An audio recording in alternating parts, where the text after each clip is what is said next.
પાર્ટીની કામ કરતી સરકાર અને તે પણ ખેડૂતો માટે કામ કરતી સરકારનો એક પ્રતિનિધિ તરીકે હું કમલેશભાઈ પટેલ નર્મદા જિલ્લામાં કિસાન મોરચામાં પ્રભારી છું અને પ્રદેશ કારોબારીમાં સદસ્ય છું.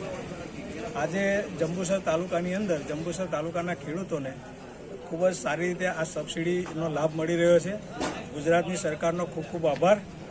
આજે 354 કુલ સાધન એમાં રોટરી કલ્ટિવેટર પ્લાવનું વિતરણ આજે કરી રહ્યા છે અને કુલ સબસિડી 1,13,82,790. આના ભૂતોના ભવિષ્યથી ભારતીય જનતા પાર્ટીની આ સરકાર જ કામ કરી શકે એવું અને ખેડૂતોના હિતમાં સતત ભારતીય જનતા પાર્ટીની સરકાર ઊભી રહી છે. ખેડૂતોને વરસાદની અંદર જે નુકસાન થયું નુકસાનીની સહાય પણ લગભગ 99.99% વિતરણ કરી દીધેલું છે.